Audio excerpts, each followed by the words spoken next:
King's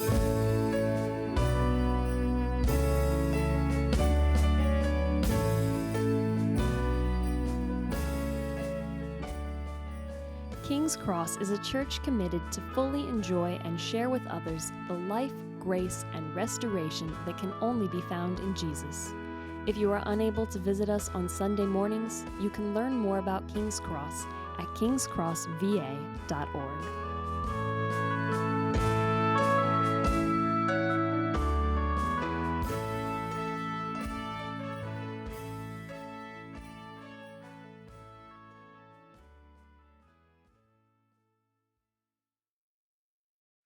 Today's reading is from James chapter 5, verses 1 through 6. Come now, you rich, weep and howl for the miseries that are coming upon you. Your riches have rotted, and your garments are moth-eaten. Your gold and silver are corroded, and their corrosion will be evidence against you, and will eat your flesh like fire. You have laid up treasures in the last days. Behold, the wages of the laborers who mowed your fields, which you kept back by fraud, are crying out against you. And the cries of the harvesters have reached the ears of the Lord of hosts. You have lived on the earth in luxury and in self-indulgence. You have fattened your hearts in a day of slaughter. You have condemned and murdered the righteous person. He does not resist you. This is the word of our Lord. This is a passage about wealth. You heard riches and you heard the word treasure. It's a passage about wealth. Well, I want to thank you for being at King's Cross. I'm always grateful that you were here. But sometimes I do think that if you're here for the first time and we have a passage like this, what must you think? What must you think? What must any of us think? In many ways, it really is a challenging passage. There's a few reasons that come to mind. One is that we don't often like to discuss our wealth, do we? And the second reason is, but we are fine contemplating our wealth. Right? We just don't like to discuss wealth. I suppose we'll occasionally we'll talk to someone about our investments. I purchased such and such stocks for a really good price. And maybe we'll talk about our homes. Generally, when we talk about the things we've paid money for, we will say, we'll share that in such a way that people understand that we spent wisely, that it was a really good deal. We don't, though, typically like to discuss wealth. It just doesn't happen very often. But we really do think about wealth quite a bit. And maybe you don't agree with me. I hope you do over the course of the sermon. But we really do think about wealth a lot. Now, not to be hard on parents whose kids are taking tests and getting ready for the college application process. But what do we mean when we as parents are uncomfortable when our child is going into a vocation that we think might not pay really well? We do have that feeling, don't we?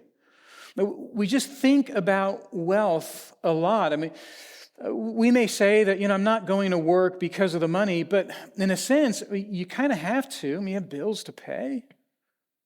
We do think about wealth a lot. It's a funny blend between necessity and no necessity. So we don't like to talk a whole lot about wealth. We find it awkward and uncouth. But at the same time, we think about wealth a lot. I mean, need I say Christmas is coming? We're thinking about how much money we'll be spending on Christmas gifts. And in this passage, there's a couple of difficulties that we need to unravel. One of those is who is James's audience? And then on the back side of that, what is James's purpose? Those are the 2 points of this sermon. Who's his audience? I think we need to ask that question. Who is his audience? What you heard Dennis read sounds striking, difficult. Who is his audience? And then what exactly is James's purpose? But what you'll hear this morning is James saying to his recipients that wealth never satisfies. That wealth never satisfies.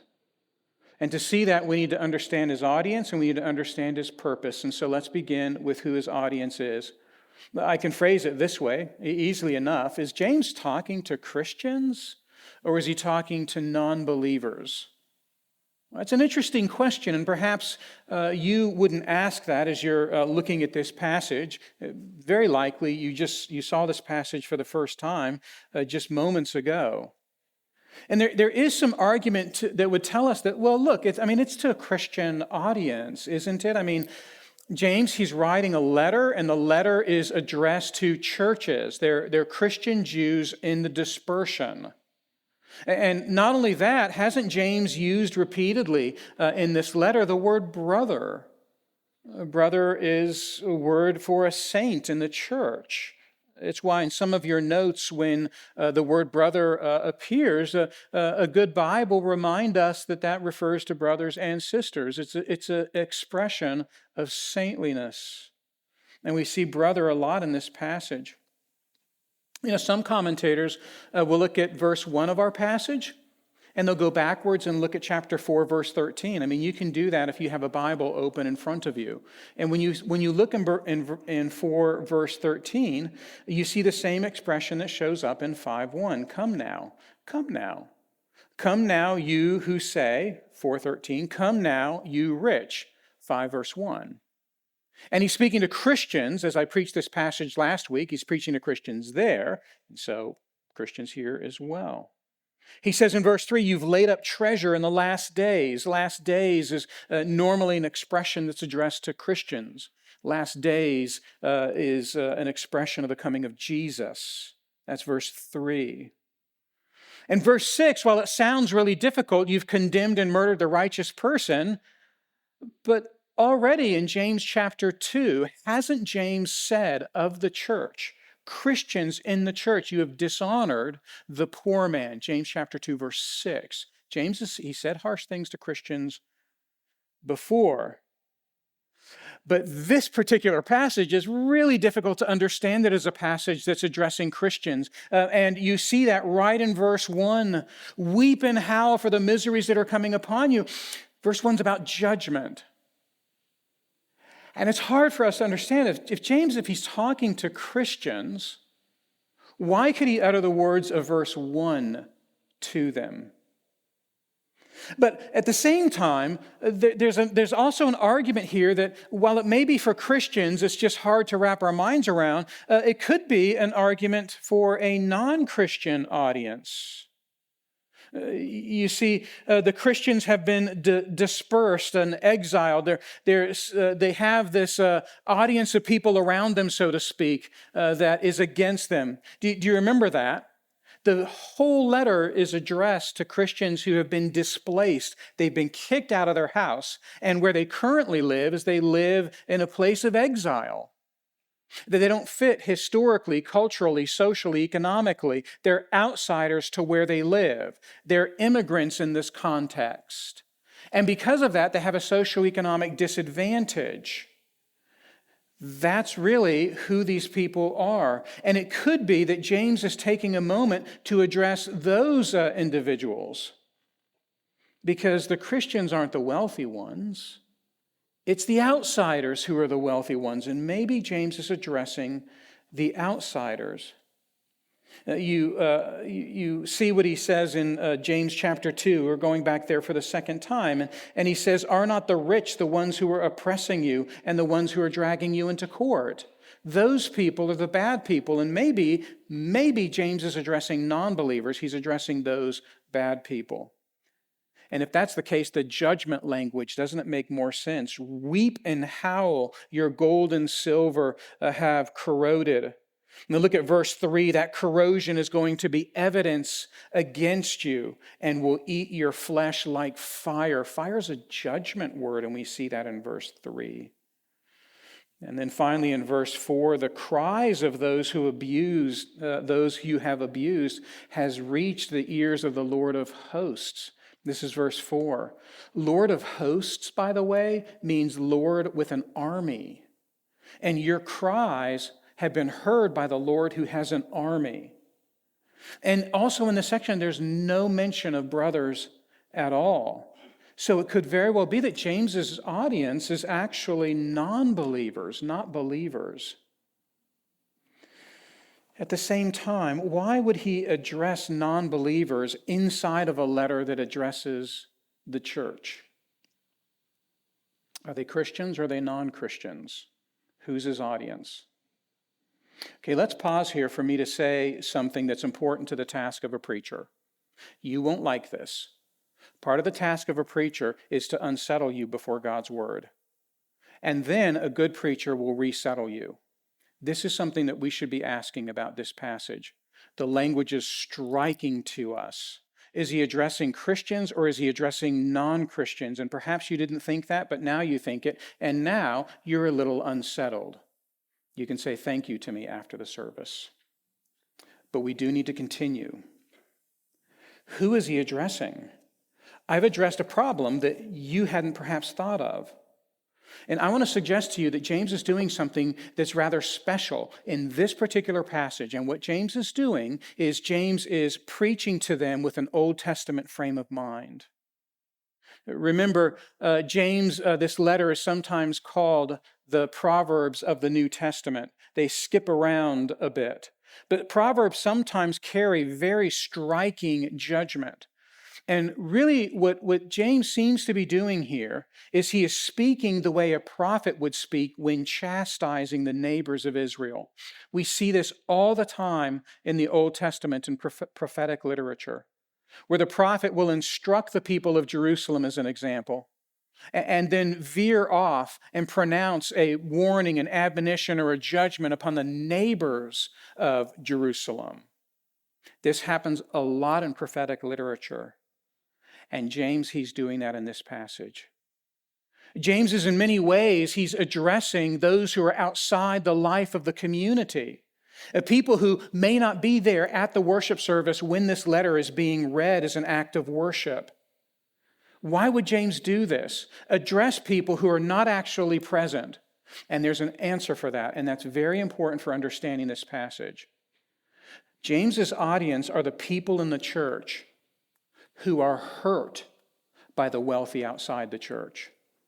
James's audience are people who are in the church, but whom he knows have been hurt by the wealthy people outside the church. That is not to say that some in the church are not wealthy. There are wealthy people in the church. And that's not to say that everyone in the church is good and everyone outside the church is bad. There are bad people inside that church. But what James is doing is he is addressing those in the church who have been hurt by outsiders who are wealthy. If you want proof for this, look at verse 7. That's for next week, I know, but look at verse 7. Be patient, therefore, brothers, until the coming of the Lord. There's our brother word. That's how we know he's addressing Christians. What he's told us is to spur this comment, be patient, brothers, until the coming of the Lord.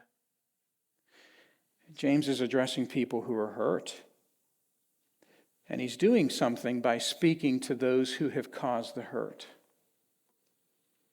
I don't know what kind of music you listen to, but we all know that punk music is Rage Against the Machine, right? Don't we all know that? Punk music is just rage against the man, against the suits, against the people with the big paychecks. Right? That's the essence of punk music. And this is the kind of passage in which we actually have the wealthy people who are outside of the community being addressed. The suits are being addressed in this passage. But we need to be really careful, because this is not an ode that we might begin listening to punk music, that we might begin raging against the man, raging against the suit, unionizing so that we as the poor people can rally against that CEO who uses the corporate jet and makes millions a year. That's not what this passage is doing, but there's something about that mentality that shows up in this passage. Why is James saying such awful things about the wealthy outside the church? Because people inside the church are being hurt. And now we're going to talk about the purpose of James. That's the audience of James. It's people inside the church who are hurt by the wealthy outside the church. What is his purpose? His purpose is to comfort and to warn. That's his purpose. And this is why the prophets will speak about those who are neighbors to the land and to inflict a judgment upon neighbors and actually say that to people who are inside the land. It's to comfort and it's to warn. John Calvin, in his commentary on James, he sees these very two applications in the passage. It's to comfort God's people by reminding them that he will avenge those who have committed wrong against them. Do you see how that comfort works? God is comforting them by reminding them that those people who are hurting you, they're not outside of God's sovereignty. But Calvin also says that it's not merely to comfort people, it's to warn them. It's to warn them in cases, Calvin says, they envy the wealthy. How perceptive was Calvin in knowing that on the one hand, I can be angry at the man, and on the other hand, I can envy the man or covet what the man has. You see, James, he's a great pastor. And what he's doing is he's comforting people in the church while at the same time he's warning them. Let's look at both of those things independently. It may very well be that we see the comfort more clearly than we do the warning. You see, wealth is mentioned a lot in this passage. I mean, we see the word riches, and we see garments and gold and silver and treasure and fields and luxury and fattened hearts. You see, wealth and plenty is all over this passage. But wealth, you see, is not the problem. Honestly, friends, wealth isn't the problem in this passage, even though the passage is filled with wealth. The problem, if we could look for a verse that highlights the problem is in verse 5. You have lived on the earth in luxury and in self-indulgence. Now, really, in this sentence, we have self-indulgence mentioned twice. Verse 5 is so important. It seems a little bit subjective. You know, one man's self-indulgence may not be another man's self-indulgence. And that could be the case. It's a little subjective. It's not wealth that's the problem. It's the self-indulgence with wealth that's the problem. And while there is some subjectivity in that, as I read this passage, I see three things that James calls out as being aspects of using wealth poorly. Again, it's not the wealth, it's the use of wealth. And I see three of them here, but there could be more. I don't think there's less than three. What's the problem with wealth? Well, the users of wealth use it only for themselves. That's the first thing. They use their wealth uncontrollably. That's the second thing. And they use their wealth to hurt others. That's the third thing. Let me tell you why I see these. Again, there may be more. Friends, wealth's not the problem. It's the use of wealth. They use their wealth only for themselves. You know, that mention of garments in verse 2 is actually really important. Garments are for one person. It's an individual's garments that go on that individual. And in verse 3, when gold and silver is mentioned, gold and silver and flesh are mentioned as well. So commentators say in verse 3, the gold and silver is actually jewelry that is worn on what? On the self. Garments are for self. Jewelry is for self. Verse 4 is a mention of fields and harvest. The food is for self. But verse 5 seals the deal. All of their wealth is used for self-indulgence. There's no mention of any other individual, is there? The wealth is used only for the self. It's not wealth. It's wealth used only for self. And it's also wealth that's used uncontrollably. This is a second thing that James calls out. You see that he says the gold and the silver, they corrode, and that the corrosion will actually eat your flesh. Verse 3, it's so striking that the gold and the silver, they corrode, and it's the corrosion that eats the flesh. They seem to be lost, controlled by what's happening, controlled by the wealth that they want. They put the jewelry on them, and then the jewelry eats that flesh. What a provocative image. In verse 5, you know that the day of slaughter is here. You know the day of slaughter is here. What should you do? Get skinny is what you should do. But they fatten their hearts. Verse 5 says that they are simply consumed with gathering more and more wealth. Even on the day of death, they will not stop from fattening their hearts. The wealth is used only for self, but the wealth, it's used uncontrollably. They can't stop themselves. And then finally, the wealth is used to hurt others. Verse 4, behold the wages of the laborers who mowed your fields, which you kept back by fraud. That word for fraud in verse 4, it just means stealing. You have stolen. The wealth, it's meant simply for them to live on the earth in luxury.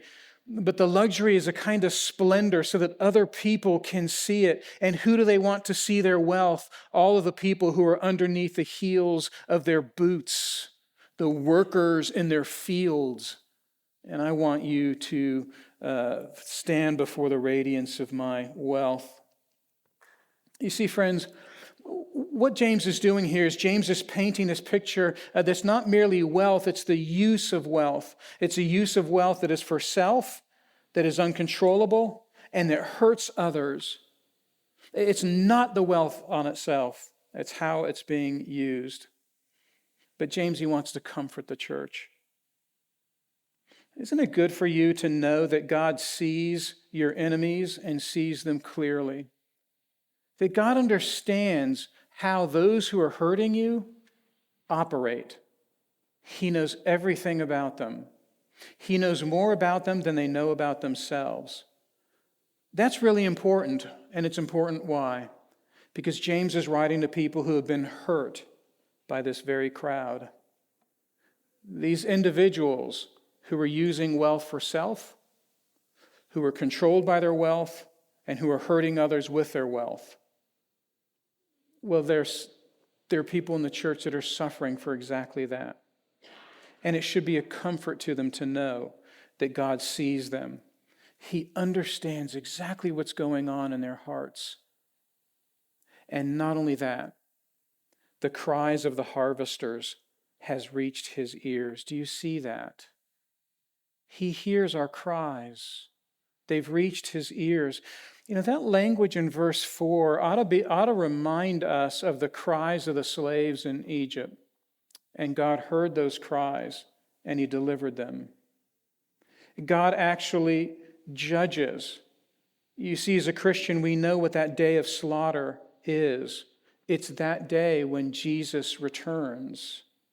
And what verse 6 says is that in that day of slaughter, these individuals, they will actually be condemned. They will be judged. And we're supposed to hear this and find comfort in it. God, he knows our enemies. He knows who are hurting us. Sometimes we feel so powerless, don't we? This big machine outside of me is hurting me and hurting my family. And God, he comforts us by saying, don't worry about that. I will take care of them and I will take care of you. And they will be judged. And we find great comfort in that. I don't have to make my life all about my rage against the man or the suits. That doesn't own my life. You see, God will say to them and show to them that wealth will never satisfy. You can use your wealth for yourself as much as possible. It'll never satisfy. You want to know the worst thing about this passage? We're to take great comfort in the fact that God is sovereign and that God knows how to exact justice. And there will come a day when he does that for the entire world. You don't have to carry that burden with you. But the worst thing about this passage is that God does not give us permission to rage against those who are committing these injustices against us. Is that a hard thing to hear? You know what's being commanded of Christians in this passage. If you look at verse 4, they're crying out. That's what's commanded.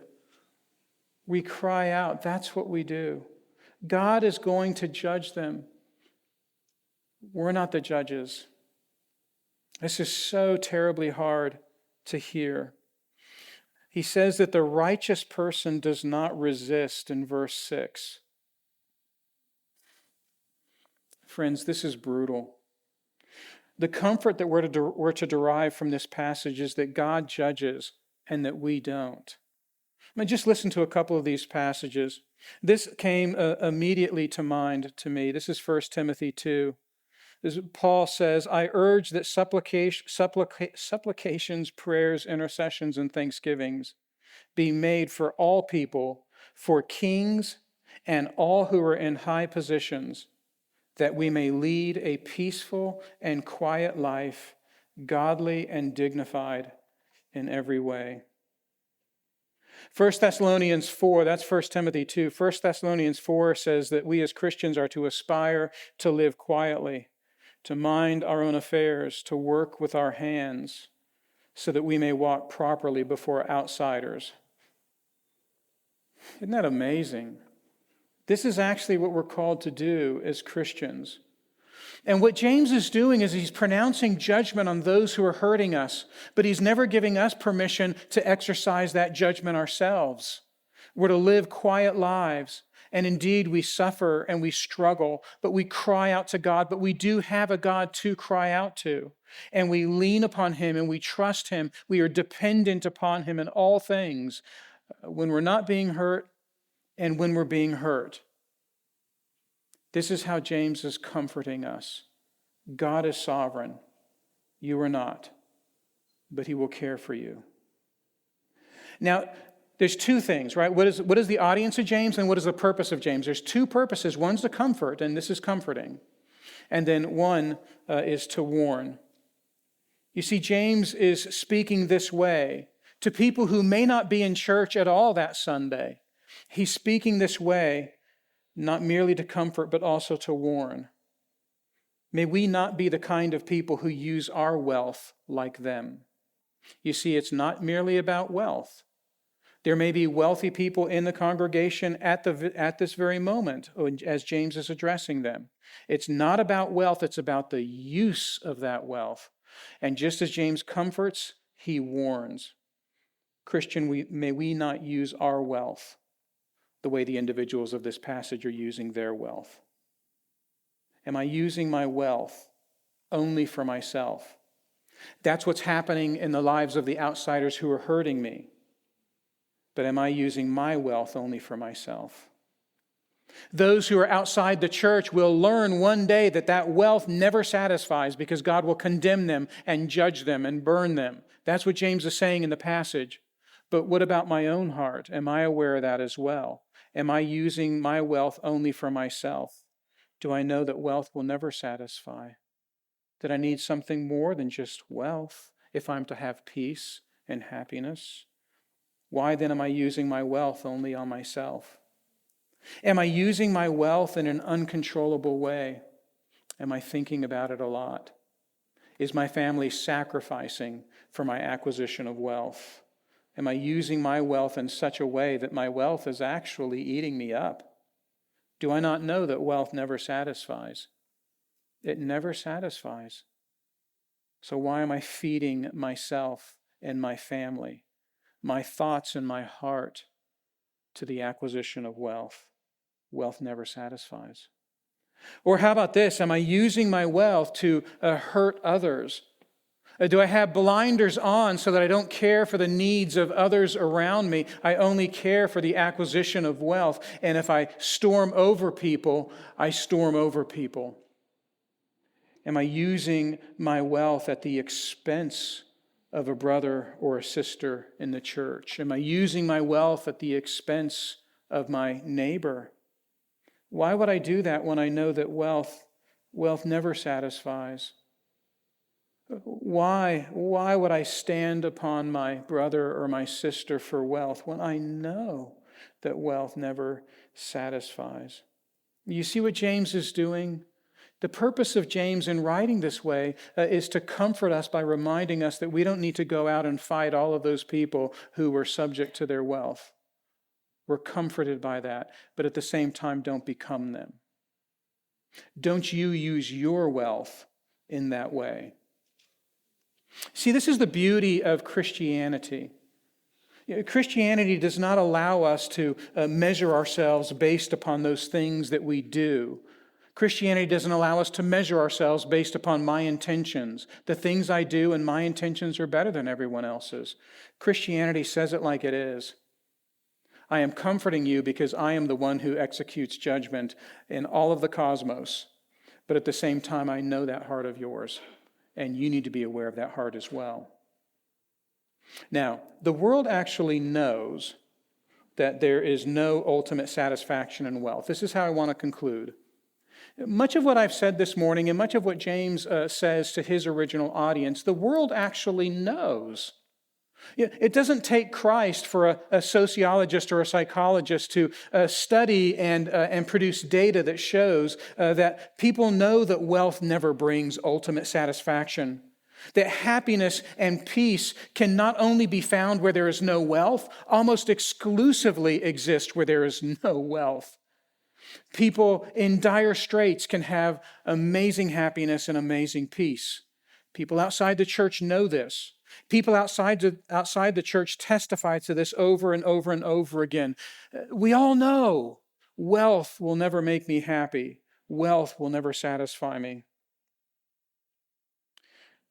But we don't often function that way. How will we ever be able to truly function that way?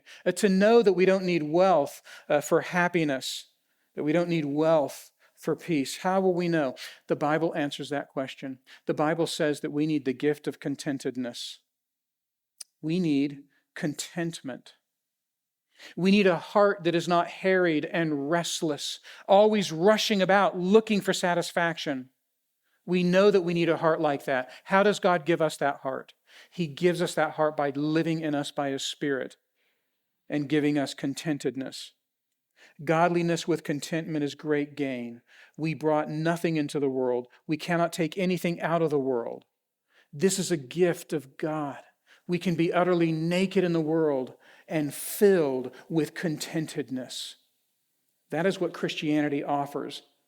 So when this passage says wealth never satisfies, this passage actually gives an answer to what it is that does satisfy.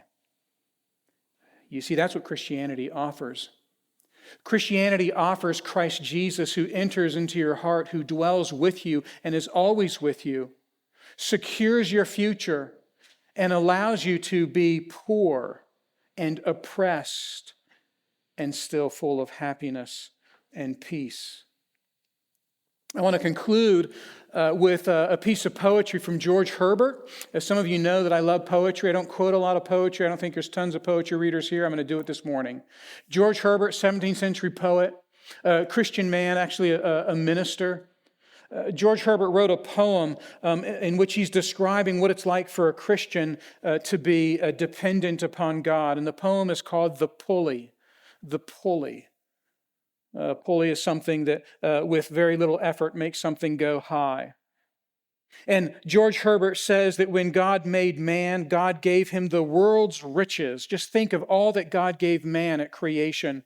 He surrounded man with the beauty of creation, but He created man Himself such that in His humanity, this man would have beauty, wisdom, honor, pleasure. My, isn't God generous? A few stanzas of this poem, George Herbert talks about the bountiful generosity of God. But he said what God didn't give is God didn't give rest. God said that if this is George Herbert. George Herbert's poem says, God said, if I should bestow this jewel, rest, also on my creatures, He would adore my gifts instead of me and rest in nature, not the God of nature. You see what George Herbert is doing. He's saying, if my creatures, God's creatures, had all of this wealth and they had rest as well, well, then they wouldn't go to God. And in the poem, George Herbert says, in a scenario like that, both would be losers. Man would be a loser because man would have wealth and rest and would lose God. And God would be a loser because God would lose that which He created and loved. And George Herbert, he says this, let man be rich and weary.